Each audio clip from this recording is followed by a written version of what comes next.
Well, again, when we started our center, we had a commitment to having a process that stakeholders could trust. No one really wants to find themselves in due process, but if they do, they want a system that they can trust.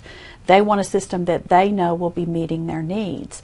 And so we had to make numerous changes to do that. We knew that we would have to do a lot of training, that we would have to really prepare a system where the goals would meet the needs of all our stakeholders. And so we needed a compensation package that as we invested money into those hearing officers, they were paid a substantial amount that they would stay. Before, they were paid very little. So they practically did their hearing officer work as pro bono work, and we had a huge turnover. So we wanted to develop a panel of hearing officers that were well educated in the law, understand the unique nuances to conducting special education hearings. And so we went through a process where we sought the stakeholder input.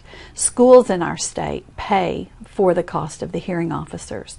So we went back and we surveyed school districts who had participated in due process over the last prior 5 years and asked them about where they felt the costs were difficult for them to pay, and we just asked questions to kind of find out what they thought was important.